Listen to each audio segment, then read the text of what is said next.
Jóvenes, muy buenas noches. Buenas noches, doctor. Una pregunta, ¿me oyen bien o está defectuoso el sonido? Está muy bien. No les entendí, escúcheme. Que está bien. Ah, bueno, es que pensé que estaba como fallando el micrófono. Bueno, me place volverlos a saludar. Espero que los días de receso hayan sido importantes para renovar, tomar nuevas energías, descansar un poco de la presión que no solamente las actividades personales de cada cual nos genera, sino la situación de confinamiento que se va haciendo cada día también más angustiante, pero frente a la cual no tenemos otra alternativa que paciencia. Y como dice por ahí un viejo poema, ¿no? Nunca está más cerca el amanecer que cuando estamos a medianoche. Por manera que ya nos vamos acercando a ver nuevamente el sol. Ojalá así sea, para bien de todos nosotros, por supuesto, de toda la sociedad universal. Bueno, reiniciemos el tema, retomemos el desarrollo que le hemos venido dando a la asignatura. En la última charla nos habíamos introducido en el tercer capítulo del programa, que corresponde al tema de los sujetos de derecho internacional. Tuvimos ocasión de enunciarlos, por supuesto, de dar un concepto de qué son los sujetos de derecho internacional, de enunciar los sujetos de derecho internacional. Dijimos que el primer gran sujeto, no solamente históricamente, tradicionalmente, sino en cuanto el gran protagonista de las relaciones del derecho internacional y de la normatividad del derecho internacional son los estados. Y cuando digo la normatividad es porque, como lo vamos a ver una vez terminemos este capítulo, los estados son los que celebran el volumen de los tratados internacionales y ya vimos que los tratados son fuente del derecho internacional. Entonces presentamos a los estados como los primeros grandes sujetos del derecho internacional, dimos un concepto, hicimos una muy rápida referencia a los elementos en sus tres dimensiones que constituyen el concepto de estado, pero con mayor ahínco resaltamos el cuarto de los elementos que se debate en torno a cuándo se tiene realmente conformado un concepto de Estado. Y hablamos entonces del requisito del reconocimiento de los Estados, expusimos las diferentes doctrinas que sobre el particular existen. Hablamos igualmente del fenómeno del reconocimiento de los gobiernos, que es un fenómeno distinto al reconocimiento de la existencia de los Estados. De las tres doctrinas, digamos, dominantes en el concierto americano en relación con el reconocimiento de los gobiernos, la doctrina Tovar, la doctrina Estrada, la doctrina Betancourt y, por supuesto, la Carta de la OEA tiene una posición también fijada sobre el particular. Y creo que en ese tema fue tal vez que quedamos en la... Ah, no. Alcanzamos a ver otro tema, el segundo ítem del capítulo de los estados, el que hace... Doctor, ¿sí? Doctor, tengo una pregunta. Lo que pasa es que usted en el trabajo que nos dejó de taller decía que hiciéramos, digamos, como un ensayo, un escrito digamos fue en el primer taller, no en el segundo que tienes que revisar el 17. No, me refiero al que usted decía que escogiéramos una doctrina que puede ser la Estrada, la Tobar o Correcto. la, El o la ejercicio otra. con fundamento en la situación que se planteó con Venezuela. Y, Exacto, y sí. la, Entonces yo estaba, escúchame, y la OEA fijó una posición en la resolución que les adjunté. Pues ustedes, en el exacto, marco de esos tres criterios doctrinales, en los elementos básicos que dimos, la doctrina Estrada, la doctrina Tobar, la doctrina Betancourt, si ustedes tuviesen en sus manos la potestad de fijar una posición frente a Venezuela, ¿cuál fijaría? Ese es el ejercicio. Es decir, la doctrina, exacto, doctor. cabe la doctrina Tobar, cabe la doctrina Estrada, cabe la doctrina Betancourt. ¿Sí? Me decía. Sí, Ese es el bueno, ejercicio. en ese caso, sí, en ese caso, pues yo escogí la doctrina Estrada, pero pues quiero hacerle pues refutarle algo ahí porque pues obviamente nosotros, yo no estoy de acuerdo, digamos, con el gobierno o por la administración que tiene en estos momentos Venezuela. Pero eso no quiere decir de que, por ejemplo, un estado no pueda gobernarse o permitirle que otro llegue y se meta a imponer otras cosas cuando un gobierno o un estado debe tener su propio criterio o debe decir, yo sé administrar mi estado y si quiero, digamos, puedo generar un convenio A ver, con señorita, otro pero país. escúcheme, para puntualizar un poco en qué consiste el tema del reconocimiento de los gobiernos.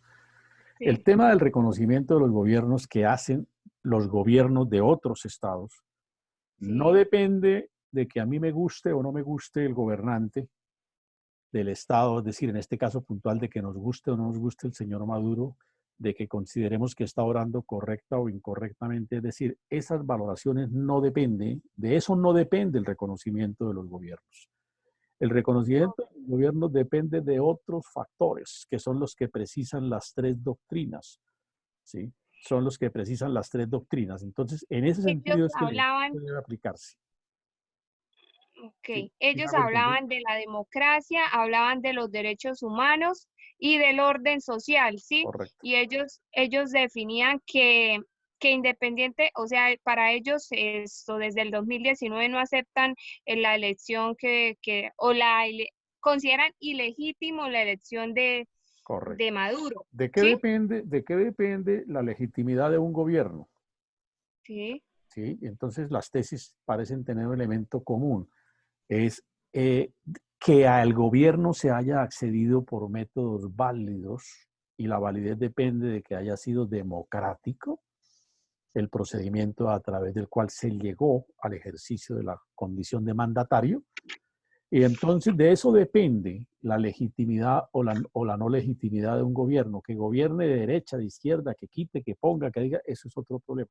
El otro ingrediente que hay que considerar es que ese, digamos, el elemento de la doctrina Estrada, hasta qué punto yo tengo capacidad para intervenir en orden a calificar la legitimidad o la validez del gobierno de un Estado, de un tercer Estado. Entonces, es ahí donde quiero enfatizar que debe aplicarse el ejercicio. ¿Sí?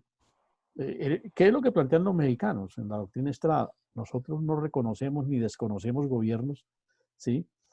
Porque ese no es un problema nuestro, ese es un problema de cada estado allá interno, cada estado verá y, y tendrá las razones para explicar el porqué de su gobierno. A nosotros no nos corresponde ni calificar ni descalificar, es lo que dice el señor Genaro Estrada en su célebre doctrina del año 30-31.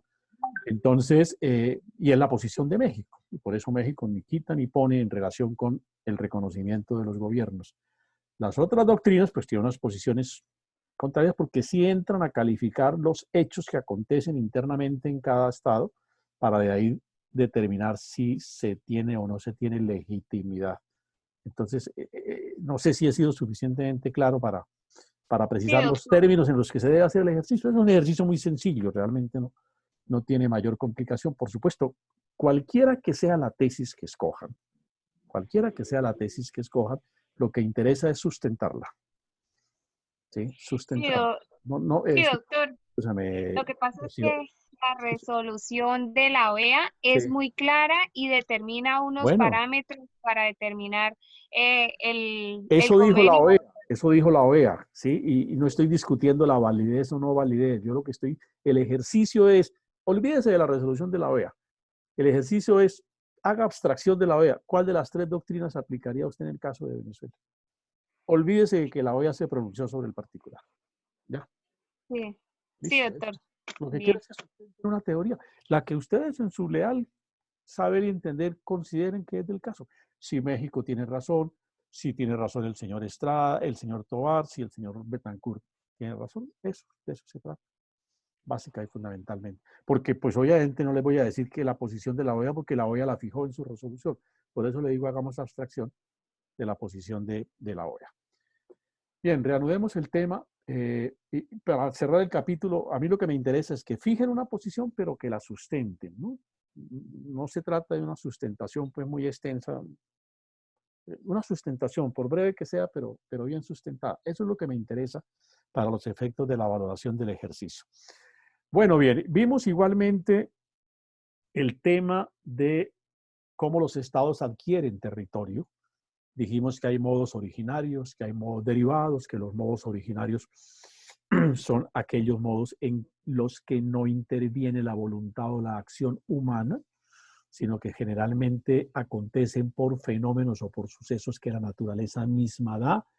Tuvimos ocasión de enunciar algunas de esas eventualidades, generalmente provenientes del derecho civil, y tuvimos también ocasión de exponer algunas de las formas de los modos derivados que sí son, de ahí su nombre de denominación, aquellas formas en que los estados adquieren territorio porque media la acción humana, ya mediante algunos actos como Estado o mediante decisiones de carácter, digamos, judicial que tienen potestad para delimitar o para resolver conflictos en relación con el territorio entre los estados. De manera que creo que esos temas, salvo que haya alguna dificultad en relación con esos puntos que tratamos en las clases pasadas, pues podemos perfectamente darle continuidad a un último aspecto en relación con los estados y que por supuesto está conectado con el tema de la última clase. Es a través de qué formas los estados adquieren territorio, perdón, delimitan sus territorios. A través de qué formas los estados delimitan sus territorios. Ya no se trata de cómo los adquieren, sino cómo los delimitan, cómo los circunscriben, cómo los precisan, cómo hacen para saber cuál es el territorio que forma parte de un determinado estado. Y entonces ahí hay que distinguir la presencia de algunos elementos, permítanme aquí, miro.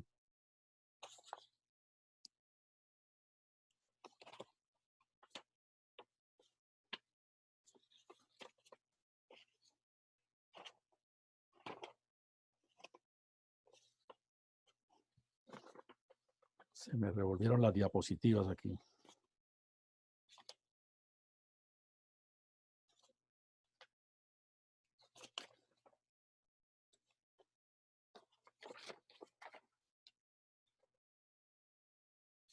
Ah.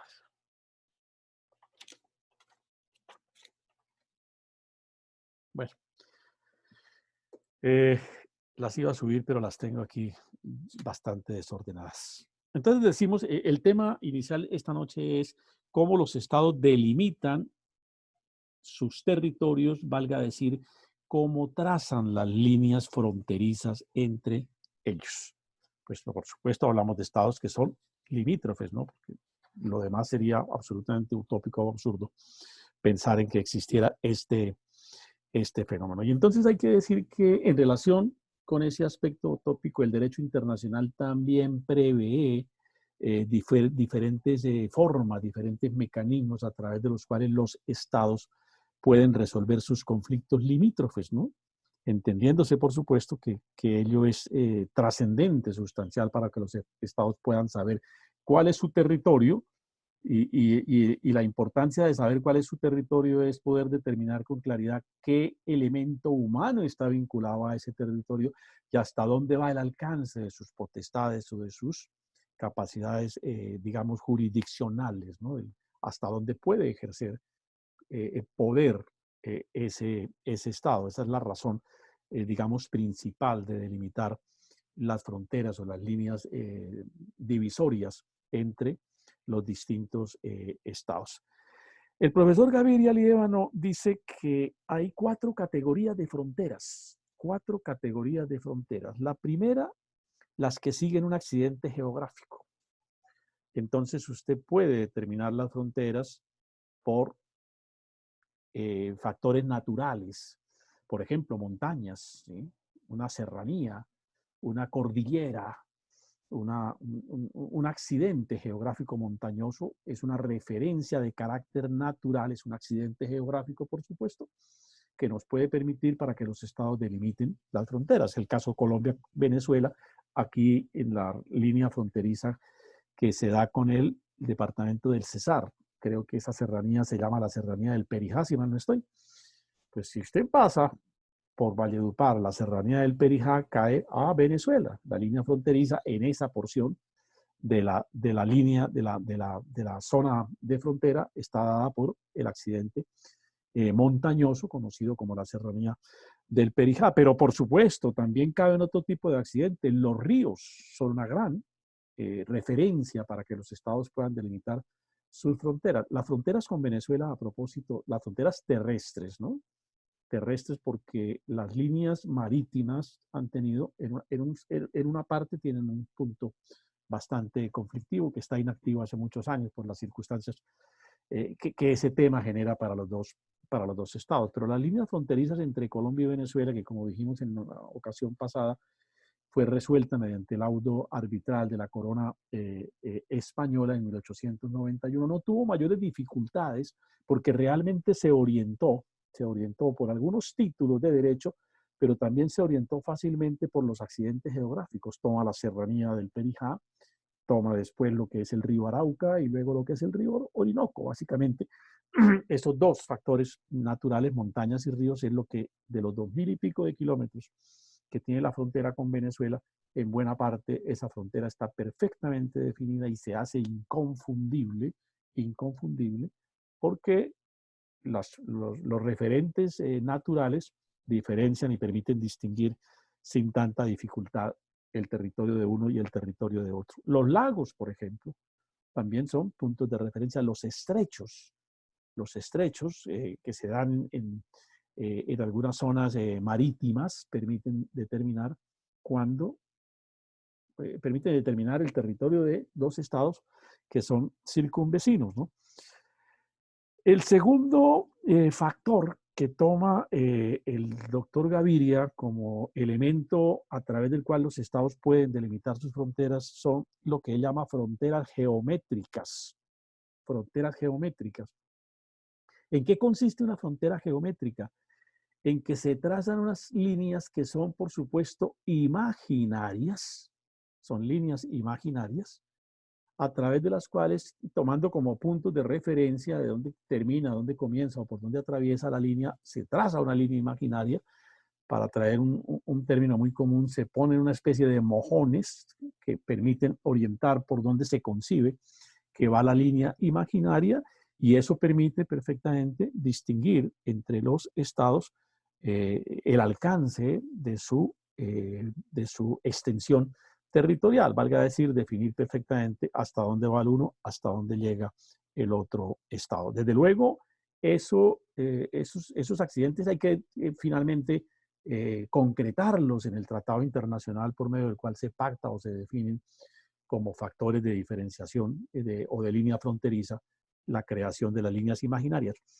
Recuerden el mapa de Colombia en la zona fronteriza con Brasil. ¿Sí? Recuerden que ahí donde está el triángulo amazónico, hay una zona bastante extensa que tiene una línea perfectamente recta, y ahí lo traigo a colación porque es la expresión típica de una frontera determinada a partir de de formas geométricas, como lo señala el profesor Gaviria, ¿no?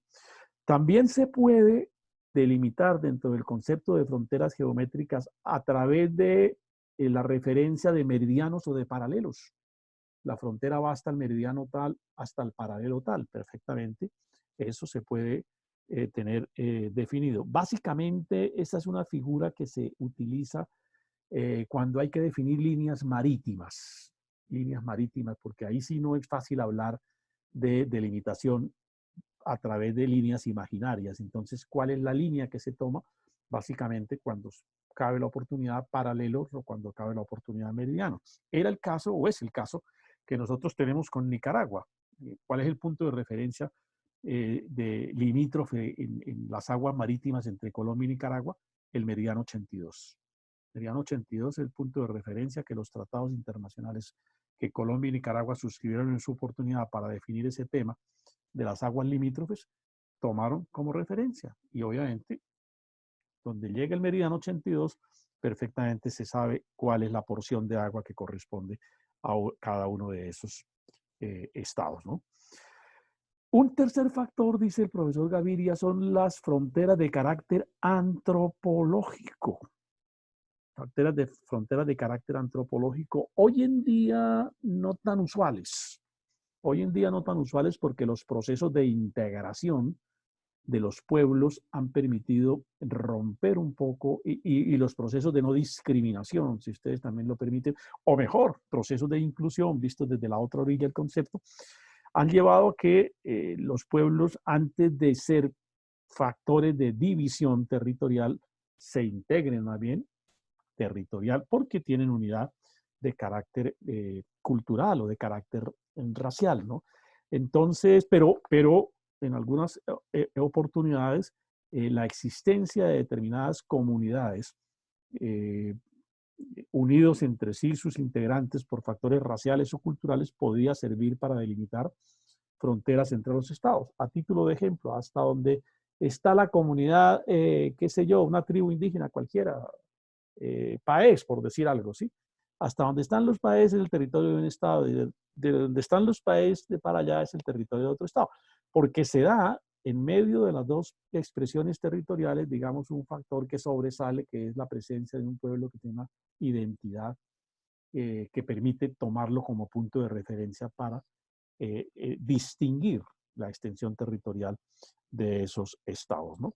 Y finalmente, dice el profesor Gaviria, hay un criterio que es un criterio, digamos, un tanto más que artificial, un criterio convencional en el sentido de que los estados pueden convenir otras formas de distinguir o de señalar cuáles son los puntos de división territorial o las llamadas líneas fronterizas.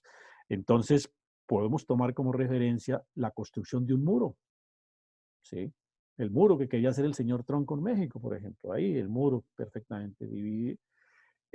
Algunos canales, ¿sí? Algunos canales, la ingeniería ha construido canales y entonces se pueden tomar como punto de referencia las carreteras mismas, ¿no?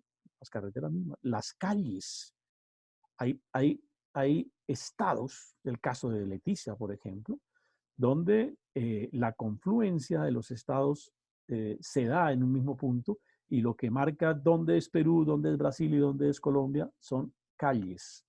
Son calles, pero digamos que ahí están integrados esos tres estados. Como para no ir muy lejos, el caso de Bucaramanga, que tiene una zona metropolitana, ¿no? Sabemos que la frontera con el municipio de Florida, por ejemplo, va a partir de determinada calle por la integración que tenemos, o el caso de Medellín, que tiene una serie de poblaciones que hasta hace poco tiempo eran realmente municipios como tal, hoy en día están integradas a la Gran Medellín, pero siguen conservando su autonomía como entidades municipales. ¿Cuál es la línea fronteriza? Una calle determinada. ¿Sí? Eso puede ocurrir también en el plano internacional. La construcción de alambradas, ustedes recuerden el famoso, bueno, el muro de Berlín, por ejemplo, el muro de Berlín es una de estas referencias a las que estoy aludiendo, pero las alambradas que a veces se construyen, y traigo a colación porque Berlín también tenía alambradas, que a veces se construyen generalmente cuando la escisión entre los estados, entre los nuevos estados o los estados nuevos surgen de una unidad territorial antigua, trazan, y cuando esa decisión es conflictiva, pues trazan una separación en sus comienzos a través de alambradas, de mecanismos que permiten distinguir hasta dónde va, pero al mismo tiempo cohibir a los integrantes de un Estado pasar al otro. De manera que resumo, según el profesor Gaviria, se pueden tomar 4 puntos de referencia. Él habla 4 categorías para efectos de delimitar las fronteras entre los estados. Los accidentes geográficos, las llamadas líneas geométricas, las fronteras antropológicas, que digo hoy no son tan marcadas, y la posibilidad de acudir a otro tipo de puntos de referencia, ¿no? Una carretera, por ejemplo, una calle, un muro, qué sé yo, un dique, en fin. Ahí sí ya es, digamos, un tanto extenso, menos taxativo el catálogo de puntos de referencia. Segundo aspecto en relación con la delimitación de las fronteras de los estados es la existencia de doctrinas a partir de las cuales los estados pueden determinar, digamos, cuál es el territorio de su jurisdicción, el territorio que forma parte de su estado. Y ahí surgen 2 doctrinas de las que ustedes ya han oído hablar en cursos anteriores, el iuti possidenti juris, el uti possidenti juris, ¿sí? Y el famoso iuti possidenti de facto. ¿Sí? El primer método, el iuti possidenti juris, es por sobre todo un método practicado, digamos, en Hispanoamérica. ¿Por qué en Hispanoamérica? Porque es el método a través del cual las colonias americanas, cuando obtuvieron sus procesos de independencia de la metrópoli española, que se conforman como estados independientes, obtienen su independencia, el primer problema que tienen que resolver es cuáles son nuestras líneas fronterizas, acuden a un instrumento al que estoy citando, al iuti possidenti juris, como criterio para delimitar hasta dónde va la extensión de los distintos territorios estatales que se fueron formando, y casi todos se dan, digamos, relativamente en el mismo tiempo, en un lapso de 20, de máximo 30 años, se dan las independencias de las colonias americanas y entonces se acude a este mecanismo entre ellos. ¿Por qué es el iuti possidenti juris? Porque es un instrumento jurídico, como su nombre, como lo expresa la locución latina, que acude al derecho para resolver el conflicto limítrofe. ¿Y cuál es la referencia de derecho que se toma? En el caso de las colonias americanas, las líneas fronterizas que la corona española, cuando constituyó sus distintas provincias en el continente americano, trazó.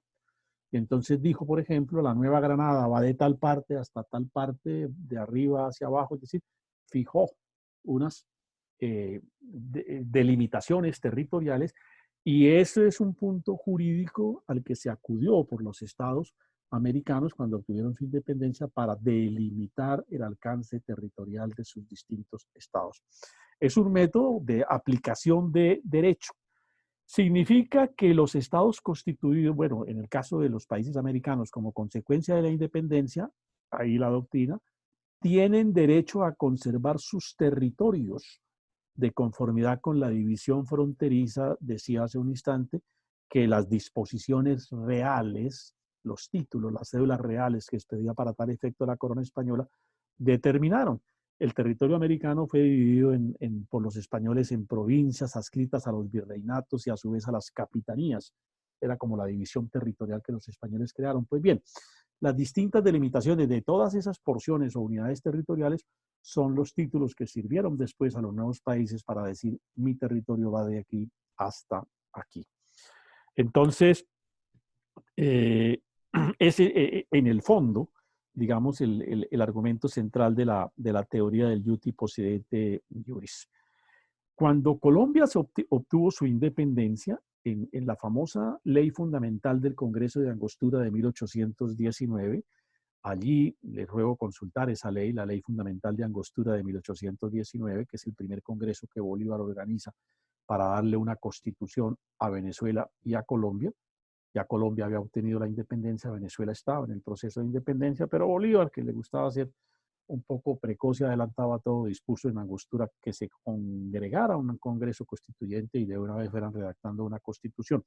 Pues Angostura no expidió una constitución como tal, por algunos factores ahí de carácter político, por algunas prevenciones contra Bolívar, porque el proceso venezolano todavía no estaba definido, porque los venezolanos, no, los constituyentes venezolanos que Bolívar había convocado allí, pues no querían mucho el proyecto de Bolívar de que nos constituyéramos con la Nueva Granada, Colombia de hoy, en una sola república.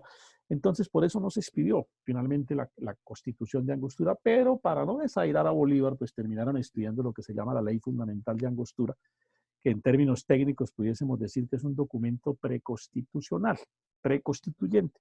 Pero allí en ese documento se consagró que el territorio de Colombia será el que comprendían la antigua Capitanía General de Venezuela y el Virreinato de la Nueva Granada.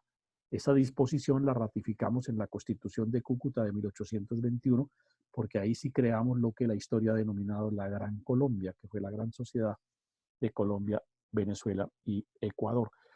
Cito el artículo para poner un ejemplo claro de cuándo de qué es el iuti possidetis iuris. Es el acudir a una fuente que le da validez jurídica a la, digamos, extensión territorial. Y ese concepto permanece en el derecho constitucional colombiano. Si ustedes miran el artículo 101 de la Constitución vigente, allí se lee, ¿alguien quiere leerlo? ¿Lo tiene por ahí a la mano, señorita Rocío?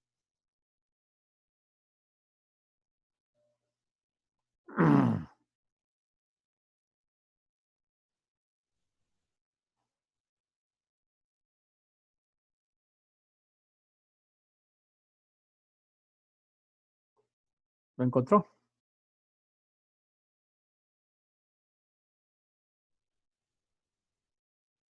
Escucha, doctor. Y ahora sí la oigo. Listo. 121. No, señorita, el Y, 101. el 101, espérame.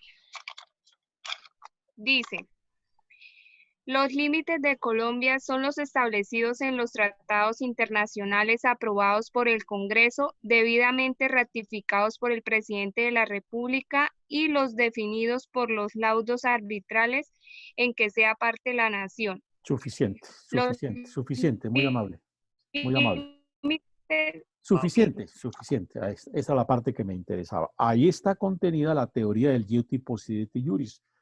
Colombia delimita todas sus líneas fronterizas, toda la extensión de su territorio a partir del método del iuti possidetis iuris. ¿Por qué? Porque claramente dice el artículo, los límites de Colombia son los establecidos en los tratados internacionales, que es un instrumento jurídico, aprobados por el Congreso, debidamente ratificados por el presidente, o aquellos en que, en las eventualidades en que se han trazado los límites definidos en los laudos arbitrales en que sea parte la nación, que es el caso, vuelvo y recuerdo, que tuvimos con Venezuela en 1891 y que nos permitió superar las dificultades fronterizas que tuvimos desde muy temprano. Entonces, cuando hablamos del iuti possidetis iuris, estamos hablando de que se legitima la posesión de un territorio por razón de los títulos jurídicos, en el caso nuestro, que con anterioridad a la independencia se habían adquirido.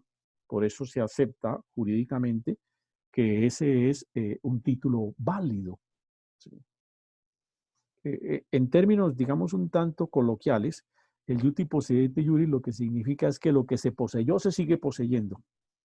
Territorio que fue la antigua Nueva Granada es el territorio de Colombia. Lo que se poseyó se sigue poseyendo. La otra teoría es el iuti possidetis de facto. ¿Sí? Es decir, es un método, por supuesto, ustedes ya lo pueden intuir, que es contrario a la concepción de que se posee en derecho. Entonces aquí se posee es por razón de fuerza, por razón de un acto, de un hecho como tal, ¿sí? De facto, como lo dice la locución latina. Ese es un método que ha sido practicado con, digamos, mucha frecuencia en Europa.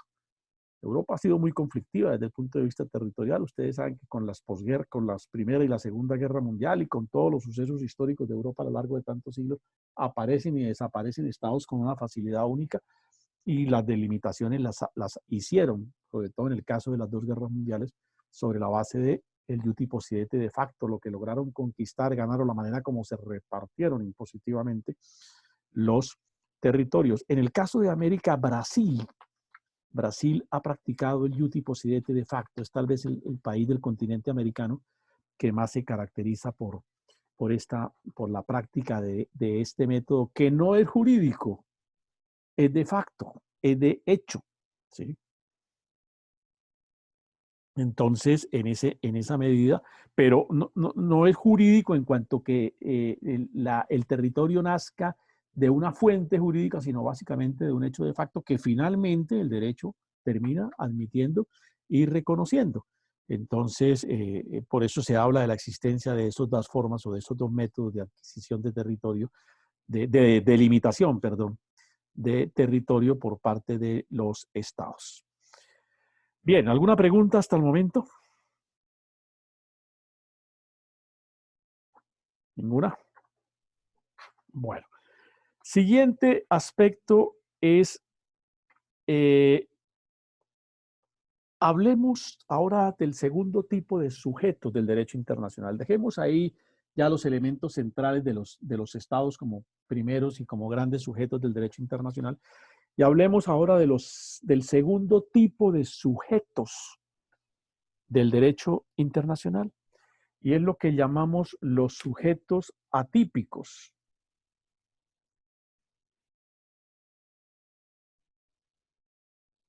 Los sujetos atípicos.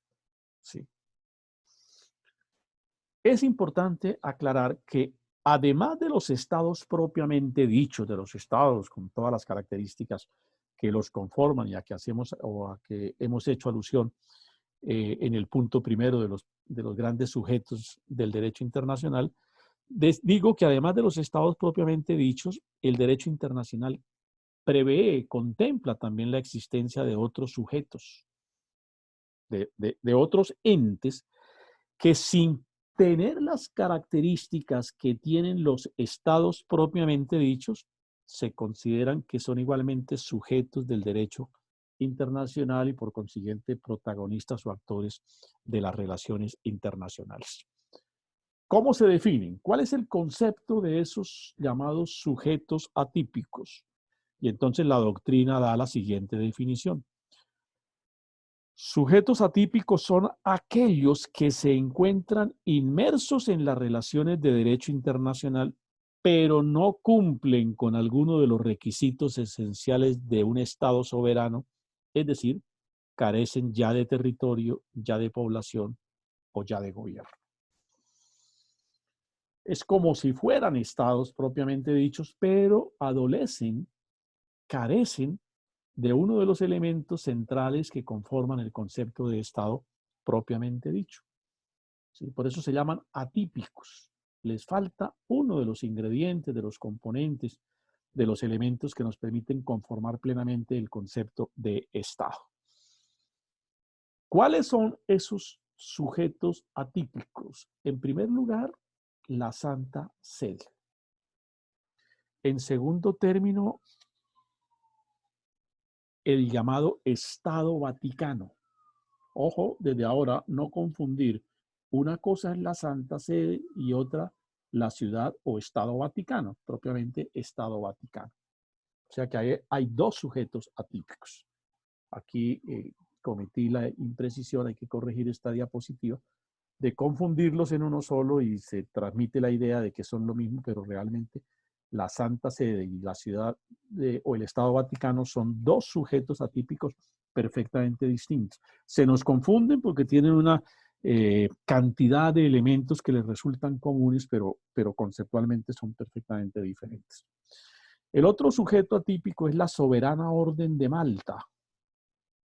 Y finalmente, lo que en la doctrina se denominan los beligerantes o insurrectos. Bien, esos son digamos, los sujetos atípicos más connotados, más conocidos como tal, ¿no? Digamos, en relación con la Santa Sede es la sede del Papa, es la sede del Papa, y el derecho internacional desde hace varios siglos la ha considerado como una entidad relevante, destacada en materia de relaciones internacionales, porque el Papa de tiempo atrás ha cumplido en el marco de las relaciones internacionales, digamos, un papel preponderante, ha sido un gran protagonista. Desde los tiempos medievales, recuerden por las primeras clases cuando hablábamos de la historia del derecho internacional, cómo la Iglesia, en cabeza del Papa, actuaba muchas veces como juez para resolver conflictos entre los estados. Entonces ahí juega el Papa un papel importante. Y ha tenido, digo, un papel destacado, relevante, de gran importancia en el concierto de las relaciones internacionales, que lo ha llevado en ocasiones, bueno, de mucho tiempo atrás, a suscribir tratados internacionales con otros estados. Esos tratados internacionales tienen una denominación muy particular, muy propia. Se denominan concordatos. Los tratados internacionales que la Santa Sede celebra con otros estados se denominan concordatos. Entonces, ¿qué se define en un concordato? Es como, pues es un tratado que celebra la Santa Sede con un estado cualquiera, ¿sí? Pero que jurídicamente se conoce como concordato. Y desde luego, como en todo tratado, pues allí Santa Sede y el estado con quien celebra ese instrumento internacional, pues define los aspectos de las relaciones que le resultan de interés a ambas partes. Es el caso de Colombia. Ustedes han oído hablar del famoso concordato que Colombia suscribió con la Santa Sede en 1887, que fuera celebrado por el gobierno del entonces presidente Rafael Núñez, tratado que se vinculó al derecho interno mediante la Ley 35 de 1888. Ese tratado fue suscrito por el Papa León XIII y por don Rafael Núñez. Cuando era presidente de Colombia, ustedes saben que Núñez es presidente de Colombia en 1884, en 1885 deja sin efecto la Constitución de Río Negro, convoca una nueva asamblea constituyente, expide la Constitución de 1886 y en 1887 él va y negocia con el Papa León XIII un concordato mediante el cual le dio a la Iglesia una serie de potestades, de prerrogativas realmente excesivas, fueron demasiadas, pero bueno, hay argumentos, digamos, un tanto histórico-políticos que permiten no justificar, pero sí explicar por qué se celebró en esos términos ese concordato entre Colombia y la Santa Sede que fue tan cuestionado, ¿no? Y ese concordato fue objeto de modificaciones en el año de 1973. Concordato de 1887, que fue vinculado al derecho interno, me permito repetirlo, por la Ley 35 de 1888, es actualizado. Colombia y la Santa Sede se reúnen nuevamente en 1973 y deciden actualizar el concordato, introducirle modificaciones, modernizarlo, por supuesto. Y esas modificaciones al concordato se introdujeron al derecho colombiano por medio de la Ley 20 de 1974. Esas modificaciones al concordato,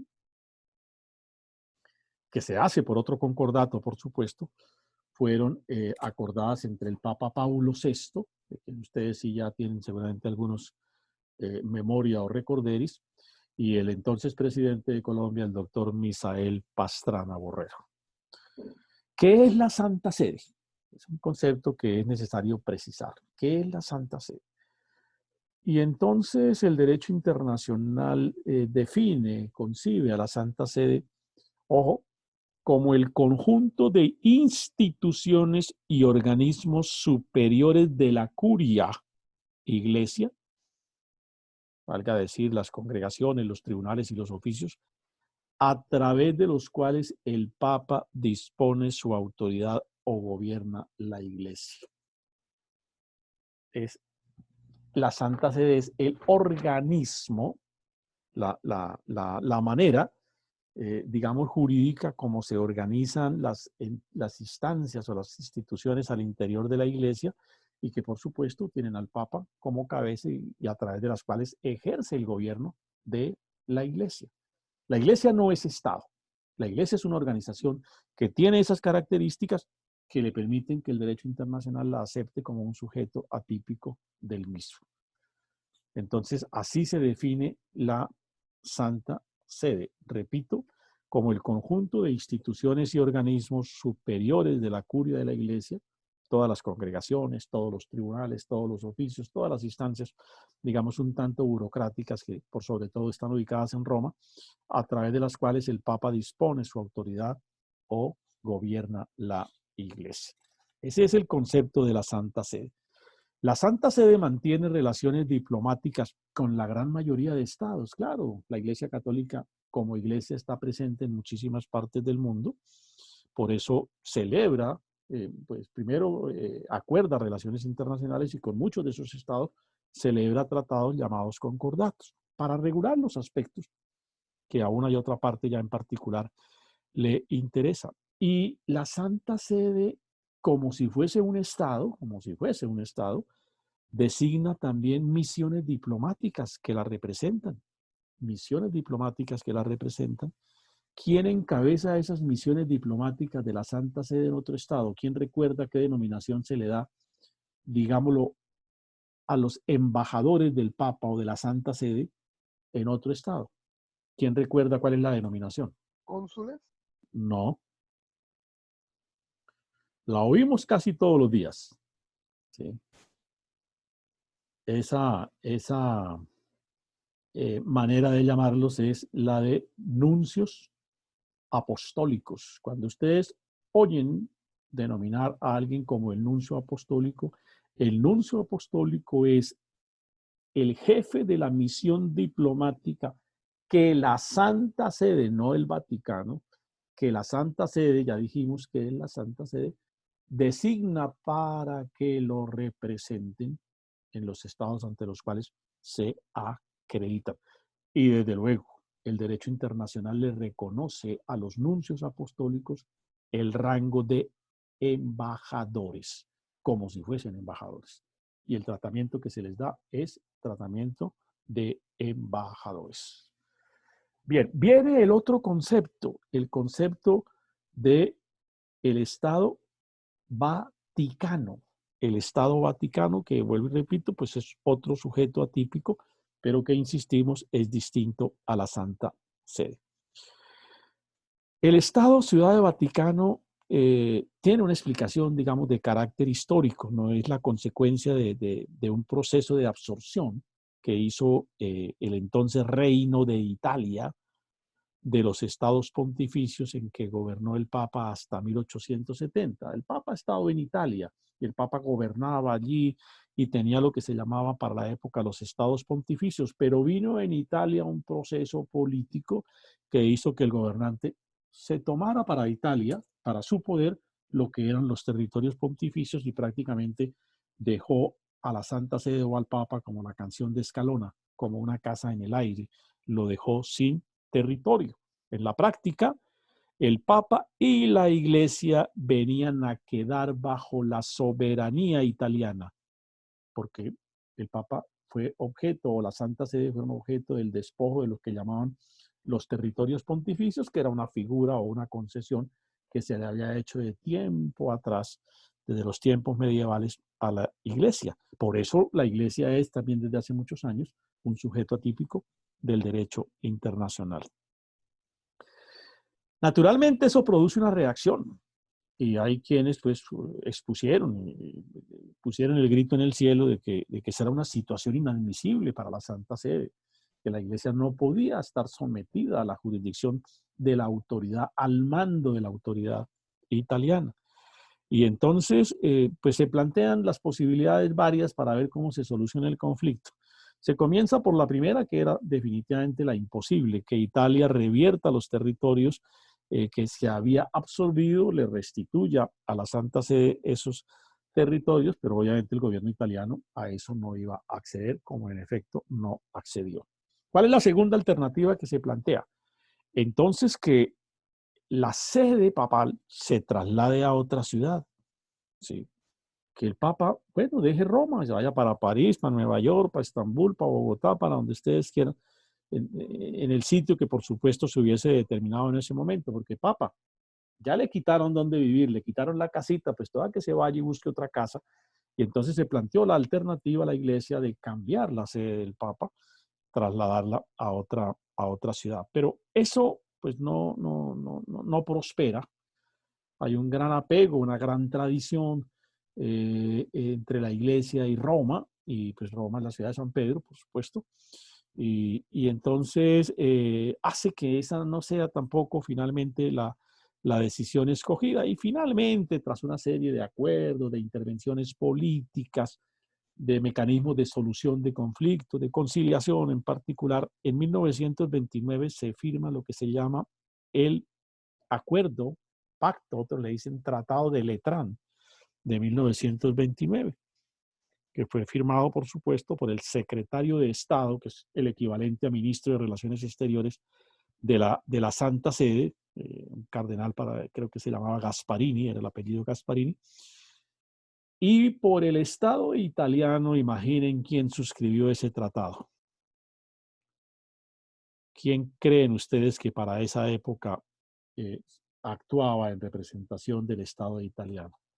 Nada más y nada menos que el señor Benito Mussolini, que actuaba en representación del rey Víctor Manuel III. Entonces ese tratado, pacto o convenio de Letrán, que le pone punto final al conflicto entre el gobierno italiano y la Santa Sede, se firma en 1929. ¿Qué pacta el Tratado de Letrán? Que se le cede un área de 44 hectáreas habitado por los ciudadanos que tengan residencia allí. Claro, el Estado Vaticano es un Estado. Su extensión territorial son 44 hectáreas. Bueno, tuvimos ocasión de ver parte de sus monumentales, colosales templos ahora en la Semana Santa, en los actos que en medio de una infinita soledad el Papa tuvo a bien presidir. Es un área, una extensión territorial de 44 hectáreas. ¿Quiénes forman parte como ciudadanos, como elemento humano o como población del Estado Vaticano? Los ciudadanos que tengan residencia allí, según lo dispuesto en el tratado. El tratado determina a quienes se considera como residentes en este Estado Vaticano, y por supuesto se determinó que el Estado Vaticano le iba a permitir a la Santa Sede que se instalara allí. Por eso digo yo, se confunden en ocasiones la Santa Sede y la Ciudad del Vaticano, y solemos creer, cuando somos ciudadanos del común, o el ciudadano del común cree que una y otra cosa son lo mismo y son dos figuras jurídicas a la luz del derecho internacional perfectamente distintas. Lo que pasa es que la Santa Sede se instaló en el Estado Vaticano. Se creó el Estado Vaticano y se le dijo a la Santa Sede, usted puede despachar desde el Estado Vaticano. Y entonces se reúnen así, en este caso, los tres elementos. Ahí podríamos afirmar que están reunidos los tres elementos clásicos que constituyen el concepto de Estado. Es un territorio soberano internacionalmente. Pues su máxima autoridad es el Papa, el jefe del Estado Vaticano es el Papa. Por eso el Papa tiene una doble connotación. En cuanto es jefe de la Iglesia, lo es de la Santa Sede. Pero la Iglesia y la Santa Sede son estructuras religiosas.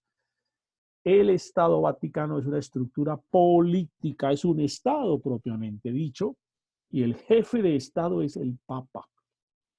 Por eso cuando el Papa visita otras naciones, otros estados, se le rinden honores de jefe de Estado y se le trata como jefe de Estado. Los honores que recibe el Papa no es por ser, los honores de los otros estados, no es por ser jefe de la Iglesia Católica, no, esos honores se los rinden los fieles, se los rinde la institucionalidad eclesiástica, pero los honores al Papa cuando visita otro estado, lo vimos aquí hace 2 años, 3 años ya cuando vino a Colombia, y los papas anteriores, Juan Pablo II y el Papa Pablo VI, que estuvieron en Colombia o que han estado en Colombia, pues han tenido todos los tratamientos como jefes de Estado. ¿Sí? Tiene actos como jefe de Estado, claro, y tiene actos como jefe de la Santa Sede también.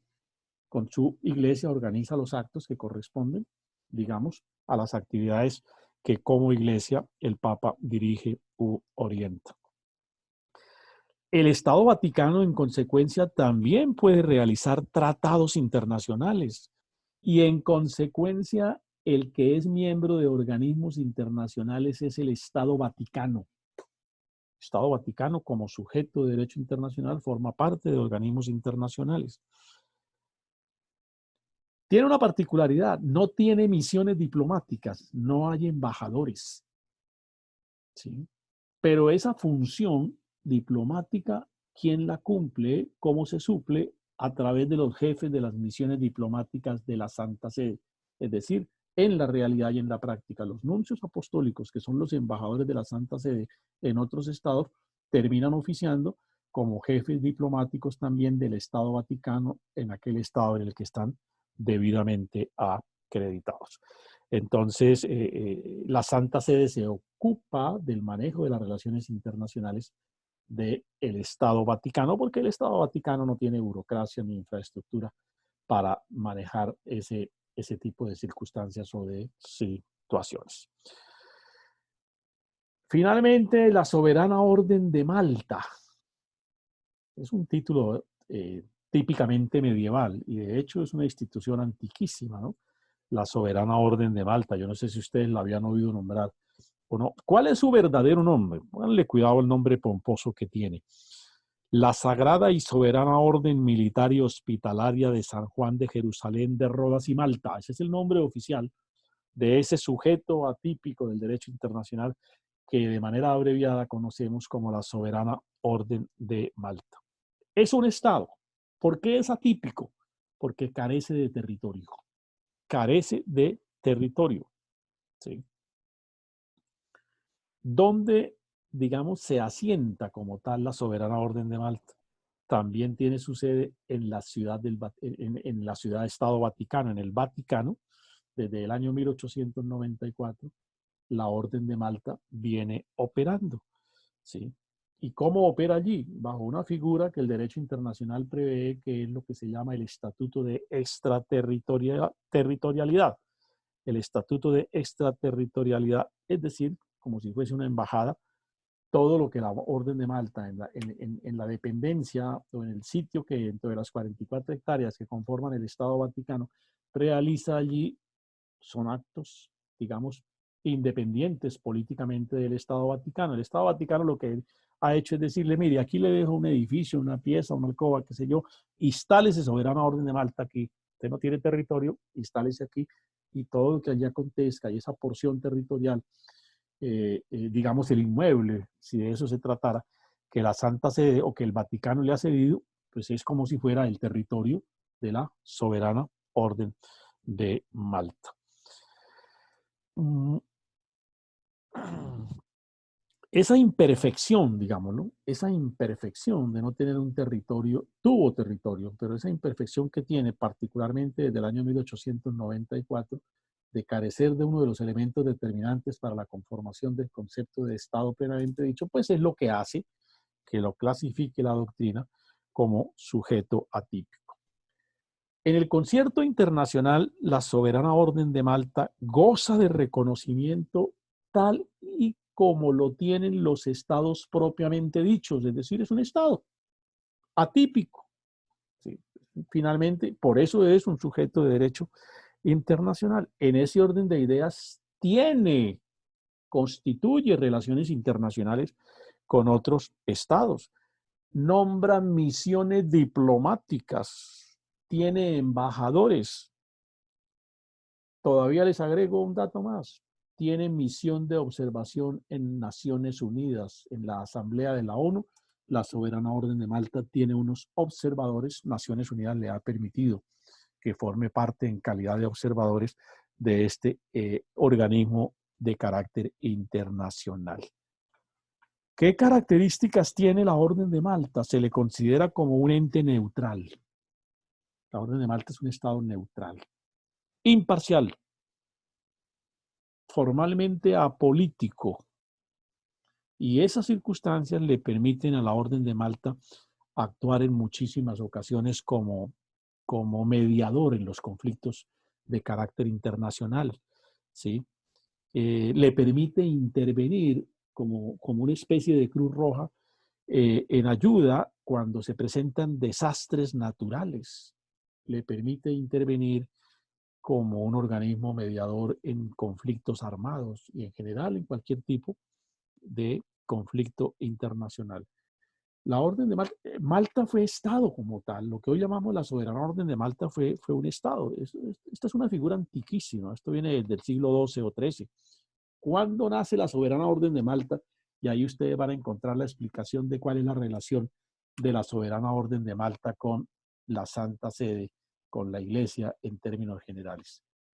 Pues la relación es que la Soberana Orden de Malta nace en los tiempos de las cruzadas que la Iglesia emprendió en tiempos remotos y por fortuna superados para, con el discurso de defender la fe de Dios, conquistar y avasallar territorios. Y por supuesto, la Soberana Orden de Malta tuvo domicilio como territorio estatal en su territorio, digamos, original era la isla de Malta, solo que los procesos políticos que después se dieron en la isla de Malta, pues hicieron que lo que hoy conocemos como la Soberana Orden de Malta fuera desplazado de allí y por eso se volvió una especie de errante que finalmente la bondad, la generosidad, la afinidad entre el Estado Vaticano y la Orden de Malta pues permitió que el primero le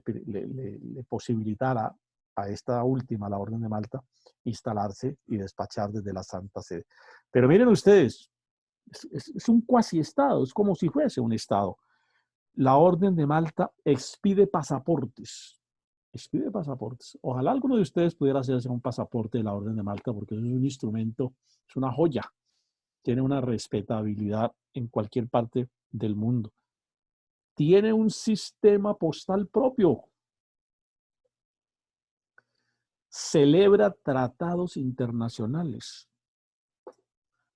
En Colombia, la Orden de Malta ha tenido misiones diplomáticas y entre la Orden de Malta y el Estado colombiano se han celebrado acuerdos, se han hecho tratados, se han elaborado instrumentos, obviamente, de carácter internacional para regular las relaciones y por sobre todo para definir ciertas participaciones de la Orden de Malta digamos, en acciones de carácter social al interior de Colombia. Cuando ha habido desastres, cuando ha habido tragedias de carácter natural, la Orden de Malta se ha hecho presente y pues cumple ese papel, digamos, un tanto de la solidaridad que es muy propio de la vieja Iglesia católica.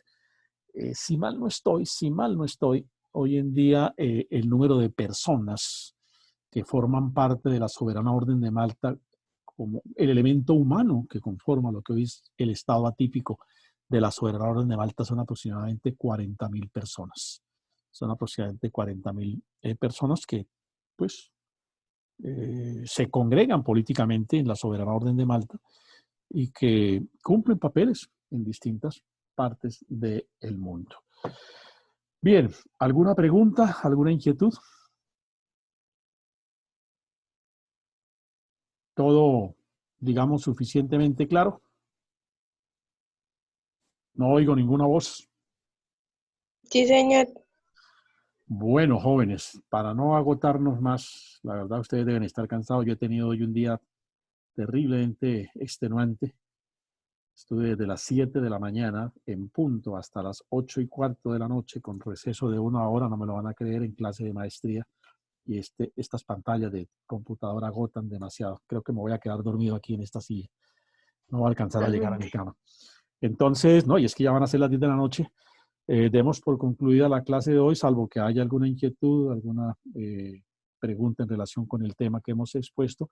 En la próxima clase agotaremos ya la presentación de los otros sujetos del derecho internacional y vamos a entrar al capítulo más importante, digamos, de la asignatura, que es el llamado derecho de los tratados. Toda la regulación contenida en la Convención de Viena, bueno, toda, ¿no? Digamos, los aspectos centrales de la Convención de Viena, que es el estatuto de los derechos, el estatuto o la norma contentiva de lo que llamamos derecho de los tratados. Bien, jóvenes, Doctor, cuénteme. Doctor, con respecto al último trabajo, porque usted nos dejó otro ensayo que es para Sí, mañana, la pregunta es, ¿puede el Estado colombiano ceder a título sí, oneroso gratuito parte sí, de su territorio o tratado o otro Estado? Ese tema, digamos, lo hablamos la clase pasada sobre sí, que sí, usted nos comentaba que sí, cuando Colombia, la forma de eh, cesión de territorio de sí, carácter exacto, derivado, hablamos de que la cesión de territorio es una. Y ha habido experiencias históricas de cesión de sí, territorio oneroso, gratuito. ¿Sí? sí, Colombia ha tenido cesión de territorio gratuito, sí, ha hecho sesiones onerosas. De pronto la cesión de Panamá, aunque finalmente fue un acto de facto del imperio americano que propició la desmembración de Panamá, finalmente negociaron y años después Estados Unidos le compensó a Colombia, creo que con $5 millones de la época, esa, esa promoción que hizo para que Panamá se independizara. Bueno, bien, pero ¿cuál era la pregunta? Escúcheme. Ah, sí, que si era, digamos, reglamentado sobre cómo se está dando hoy en día, pues, la adquisición de los modos de adquirir el dominio. Digamos que ahí dice que reglamentado en ciertas normas, entonces, pues, cuando se hace un ensayo se toma, digamos, cierto texto o cierta norma que fundamenta, digamos, la pregunta y sobre eso se da el punto de vista, ¿cierto, doctor? Sí, señor. Voy a ¿O qué opina repasarles al respecto? rápidamente, a recapitular de qué se trata el ejercicio. La hipótesis: ¿puede Colombia ceder parte de su territorio a un tercer estado, a otro estado? La pregunta inicial. ¿Lo puede hacer? ¿Sí o no? Habrá que resolver ese primer interrogante. Sí. Pregunta secundaria o subsidiaria, en términos de que si la primera pregunta se responde positivamente, es decir, sí se puede, entonces diga cómo lo puede hacer. Es decir, supongamos que ustedes acojan la tesis de que Colombia sí puede vender parte de su territorio. ¿Sí? Hay un antecedente, de hecho Colombia estuvo a punto de vender las islas de San Andrés y Providencia, ¿por qué no se las quisieron comprar? No se las quisieron comprar. Eh, entonces, si eso se hubiese materializado, ¿cómo se concreta el negocio? ¿Se hace escritura o qué se hace? ¿Cómo se Ah, materializa ok. ese negocio? ¿Listo? Ese es el ejercicio, eso no es un ejercicio muy extenso. Eh, Básicamente, vuelvo al punto central mío, ustedes escogen una posición, lo que me interesa es la sustentación de la posición. Pues por supuesto analizaremos el ejercicio y llegaremos a una conclusión, porque tampoco podemos dejar abierta pues las dos posibilidades de que sí o de que no, no. Llegaremos a una posición, pero me interesa es que ustedes razonen y fijen una posición sobre el particular. ¿Listo? Listo, ¿Alguna otra doctor, duda? gracias. ¿Alguna otra inquietud? Ese No. ejercicio está para mañana, creo. 17 se cierra la, la plataforma hasta mañana, creo que a 6 de la tarde se reciben las respuestas sobre el particular. Bueno, jóvenes, les agradezco mucho su participación, su interés.